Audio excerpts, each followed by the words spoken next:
And tonight on the Daily Wrap is Donald Trump's tough stance on immigration forcing other GOP candidates to follow suit. And speaking of the Donald, even after the blood feud with Fox News' Megyn Kelly, women can't seem to get enough of him. Really?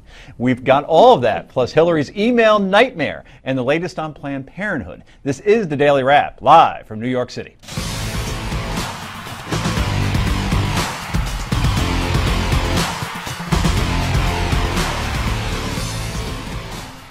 And welcome to the show, everybody. I'm Joe Concha, along with my co-host Rick Unger. You now share something in common with Donald Trump.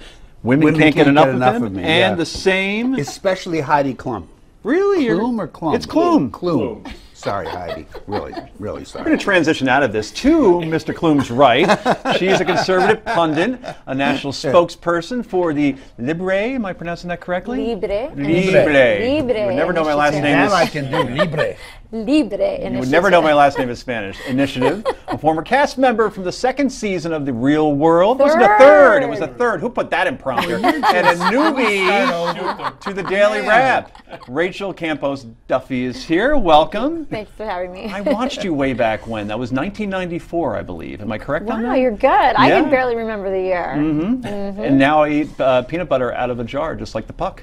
Yeah, you even remember that. Yeah, I'm becoming a fan too much here. I'm so embarrassed. Anyway, from the so seventh season of Real World, he's the editor of the WisdomDaily.com. Brad Hirschfeld, you were Real World Tel Aviv, weren't you? I was. Good for you. You were tremendous in that, especially that one scene in the jacuzzi. Where we... Yeah, well, we won't go into that tonight. No, we won't. All right, everybody, let's get right to the Daily Download.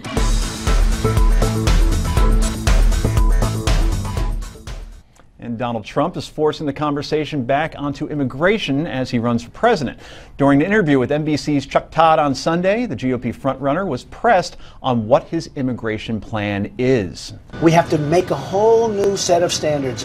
And when people come in, they have to come in. So you're going to split up families? Chuck, you're going to deport children? Chuck, no. We're going to keep the families together. We have to keep the families together. But you're going to keep them they have together to out? go. But they have to go. What if they have no place to go? We will work with them. They have to go. Chuck, we either have a country or we don't have a country. Now, Trump's hardline stance is forcing the other GOP candidates to clarify their stances as well. Wisconsin Governor Scott Walker is now calling for a wall between the U.S. and Mexico. Walker also questioning birthright citizenship. All right, Rachel, it was said during the last election, 2012, that the GOP cannot win without the Hispanic vote. You're Hispanic, last I checked. Yes. Is that true? Is this the right track to take if you're Donald Trump and the GOP in general? Well, you know, it's interesting because you see the Republican establishment is very upset, right, with this whole Trump situation. You see people on the left who really they don't like his position either. And both of these groups, I think, have created Trump, because had they been willing to come together and find a solution, a common sense solution, we wouldn't be having this conversation with Donald Trump right now. And I think, I think he's right to call for reform. We need some changes. We need security at the border. It's very clear. In fact, you'd be surprised to know Hispanics actually U.S. Hispanics want security at the border. They're the ones that have to deal with the border. That's not a problem. But this idea of this constitutional, changing the Constitution, it's not really doable. It's not realistic. And frankly, neither is this idea that we're going to deport them all. I mean, I think it was Judge Napolitano last night on Fox News broke it down. It said it would take 40 years for that to happen, because constitutionally everybody's entitled to a hearing and also an appeal. And so, again, I just don't think he's serious, because these are not real solutions. And I think people really do want to solve this problem, and it does have to be a compromise in the middle, but this is not going to get us there. Was there overreaching here, Rick, as far as this policy is concerned, particularly as it pertains, you're the lawyer here, to the 14th Amendment? Well, for the first thing we've learned is that Rachel is a reasonable person, and we like knowing that. And if you watched the show, you would have known that. I'm not going to go. You got it exactly right, everything you just said. Look, the estimates are, I've actually heard 20 years, and the judge, who's a very smart guy, said 40. It could be that long, and you're looking at a cost each year of anywhere from $200 million to a billion, I'm sorry, to a $500 billion to do this job. I wonder how we're going to pay for that, folks. It's ridiculous. It's not going to happen. I don't think in America we want people knocking on your door in the middle of the night and arresting you if you came to this country when you were 2 months old. It's crazy. Now, in terms of the birthright problem, yes, if you want to change the Constitution, that's what you'd have to do. Then you can go for a constitutional amendment. Good luck with that. I don't think any of us are going to see that happen. So, yeah, I mean, I think Trump deserves to be pushed on some of these things that are really not going to happen in real life. You know, his big plus was supposed to be he's not a politician. Well, right now, he's doing what politicians do, which is to suggest things that he has to know, or better know, can't be done. Now, I do give him credit on what his proposal for how he's going to get Mexico to pay for the wall, because he wants to add tariffs and cost of coming over, which is actually doable. Brad, is it morally right, from a 14th Amendment perspective, to take children that were born here by illegals and say you're no longer a citizen here, from a religious perspective, your religion? It's outrageous to do, but we should take seriously the anger he's tapped into. Right. That's right. That rage factor shouldn't be underestimated. That doesn't mean we should credit the response. I mean, go at him on the issues. Trillions of dollars spent that way? I thought he considers himself a conservative. Rewrite the Constitution to play into that kind of outrage? I thought he's a conservative.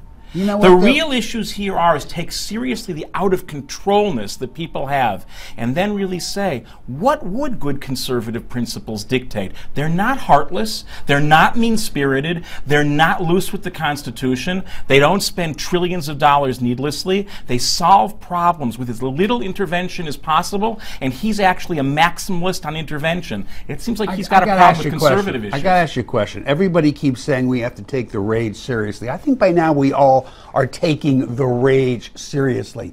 But at some point, don't people with the rage have to start asking the question, well, the rage ain't going to get the problem solved. The rage is not going to get you better government. All the rage is going to do is help you to avoid the question, okay, this guy I like because he speaks to my anger, as if that's some great thing. But what he is doing is moving the other candidates, look at his proposals, though. His proposals are ridiculous. Well, when do we put a responsibility on all the people with all the rage to start getting serious? I hold them accountable. The seriousness is take him on the issues. But they're not holding him accountable. No, they won't. The rest of us should. No, they have. Insulting them is like telling a raging person, calm down. They still have the same responsibility as citizens. Create new realities, and they can be shown a new way. Rachel, we always look for turning points in the Trump campaign, and we're always wrong every time. Every pundit has been wrong. When he insults McCain, that's going to be the turning point. Right, and just on and on. You're right. Teflon and his poll numbers keep going up. Same thing with the Megyn Kelly situation. Poll numbers go up. Is this the point where people say, wait a minute, this might not be the serious candidate that we're looking for, based on all the arguments that you've all laid out here? Well, we started this whole thing talking about reality TV, and I think he just plays by different rules. He is a reality TV candidate. He doesn't get the same scrutiny as other people. It's impossible that any other candidate would throw out a plan like this and just say, make America great, and have unrealistic plans like this and get away with it. He does get away with it. I think a deeper question is, I mean, as Republicans, a lot of conservatives, we talk a lot about CEOs. We like CEOs. We like businessmen. Well, you know what? If our founders had wanted our country to be run by CEO-type personalities, they would have set it up that way, and they didn't. They set up 3 co-equal branches of government. They want leaders who know how to cooperate, how to deal with other people. In Minnesota, they elected a Donald Trump-type person like Jesse Ventura. It was terrible. Disaster. He couldn't work with anybody. He didn't know how to work the legislative process. I think all of these things will work themselves out. But again, be careful what you wish for. Now, are you going to run for office at some point? Because No. you're articulate and We lucid. like you. You're very sensible, Rachel. We like that. No, but if you'd like to write a check to my husband's campaign, I'll take that. Oh, that's good. You know what? I'm a good spouse. That's advocacy. I'm not from the Republicans, but I do follow your husband, and he's a very good congressman. Give us in 10 seconds who your husband is. And My husband is where Sean the check Duffy should from the Wisconsin 7th District. Republican. Republican. go. Okay. Common sense Republican. Common sense Republican. All right, very good. Well, what do you think about the GOP's stance on immigration and particularly the stance by Donald Trump? Let us know. Go to newsmaxtv.com/comments right there below me. If you want to get your own Make America Great Again hat, by the way, just like the one Donald Trump wears, go to newsmax.com/TrumpCap. That's right, or call 1-800-933-8396. Again, go to newsmax.com/TrumpCap or go to 1-800 or call 1-800-933-8396. More Daily Wrap in just a moment.